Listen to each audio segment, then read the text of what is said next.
मुस्तफा नवाज खोखर साहब, आज आपने जाहिर है आप सुबह से बड़े एक्टिव रहे, मगर ये हुआ क्या है? आप लोग पहले कहते रहे कि जी हमारा कोई नहीं बिका, सारा मामला सही रहा, मगर फिर जो डेप्यूटी चेयरमैन का मामला हुआ उसमें उन्हें 54 पड़ गए, गफूर हैदरी साहब को 44 पड़े, तो जिन 7 ने जाया किए, जानबूझकर जाया किए।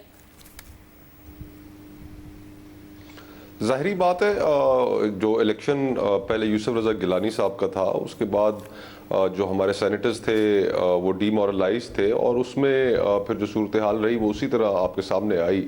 गुजारिश ये है कि इलेक्शन की आज दिन की शुरुआत ही जिस चीज़ से हुई कि ये तो इत्तफाकन मैं और डॉक्टर मुसद्दिक मलिक साहब, हमें शहरी रहमान साहिबा ने कहा कि आप वहाँ पर ज़रा जाइए और ज़रा जायज़ा लीजिए कि कहीं कोई ऐसी पोलिंग बूथ के साथ कोई इंटरफेरेंस तो नहीं हुई।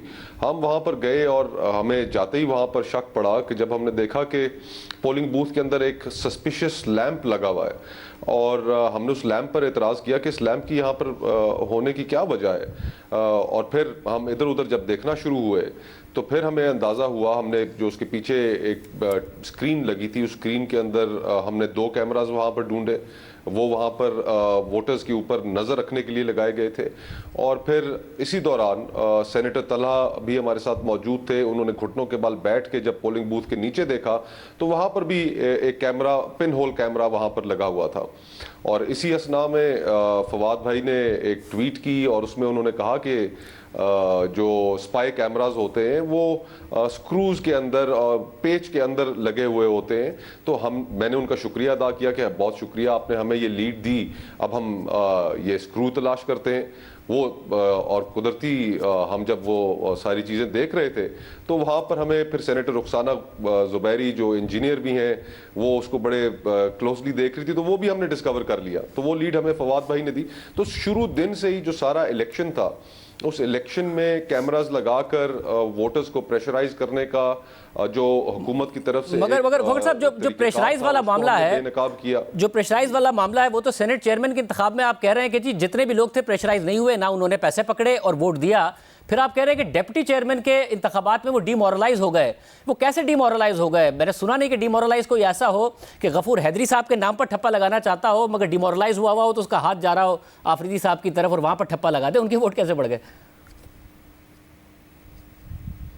जी बिल्कुल, यही बात बिलावल भुट्टो साहब ने और यूसुफ रज़ा गिलानी ने अभी जब थोड़ी देर पहले प्रेस कॉन्फ्रेंस की तो उसमें उन्होंने यही बात कही, और हमें भी यही बज़ाहिर लगता है कि अगर हम यूसुफ रज़ा गिलानी साहब का इलेक्शन जीत जाते, जो कि हमसे चुराया गया, जो वोट्स उनके रिजेक्ट किए गए, अगर वो वोट्स उनके रिजेक्ट ना किए जाते, आपने अपने खुद प्रोग्राम के इंट्रो में कहा कि उनके 49 वोट होते, वो इलेक्शन ये जीत चुके होते, तो उसके बाद हमने दूसरा इलेक्शन भी जीत जाना था।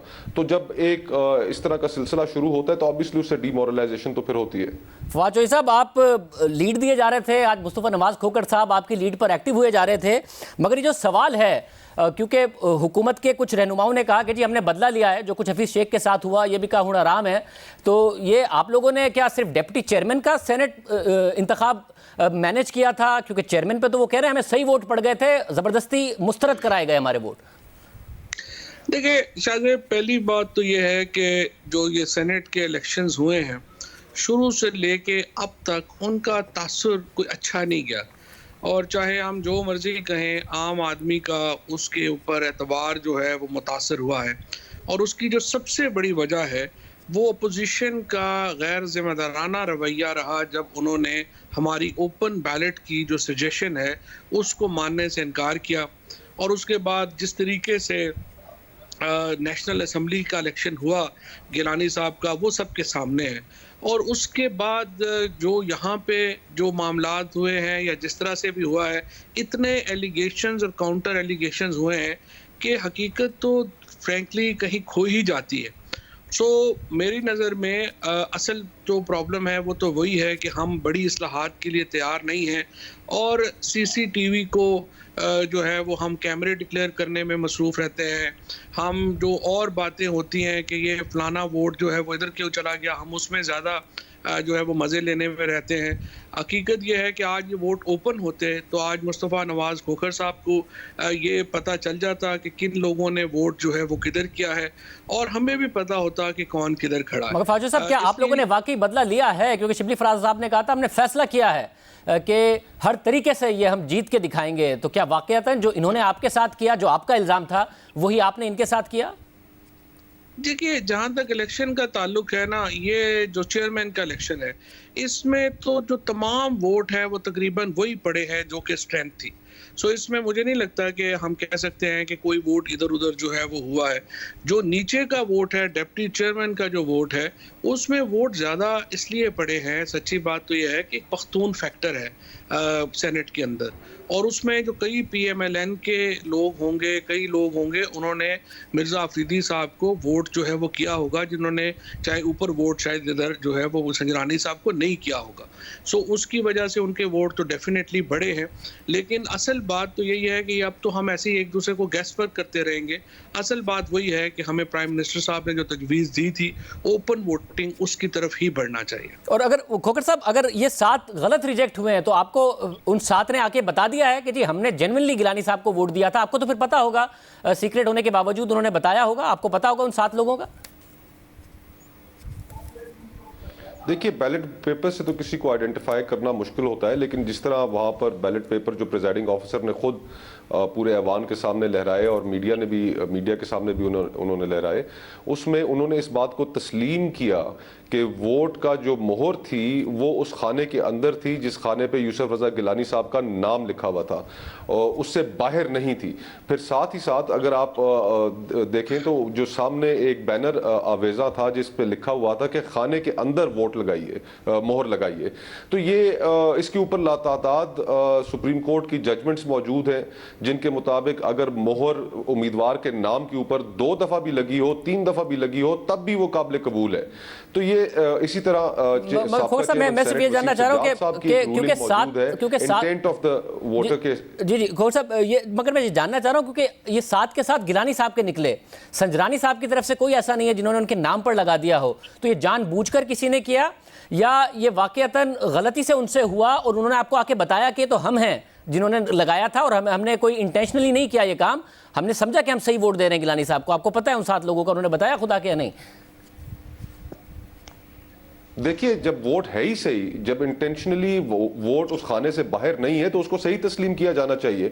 तो हमारा तो मौक़िफ़ ही यही है कि मुज़फ़्फ़र शाह साहब, जिनका ताल्लुक GDA से है, जिनका ताल्लुक हुकूमती इत्तेहाद से है, उन्होंने वो जानबूझकर वो वोट मुस्तरद किए। वो वोट किसी भी कानून के तहत मुस्तरद हो नहीं सकते थे, इलेक्शन कवानीन के तहत नहीं हो सकते थे। पाकिस्तान के जो और दीगर कवानीन हैं उनमें जजमेंट्स हैं, माजी की रूलिंग्स हैं, जिनके अंदर वाज़ेह तौर पर यह कहा गया है कि खाने के अंदर मौजूद अगर मोहर लगी हो तो वो काबिल कबूल होगी, भले नाम के ऊपर लगी हो।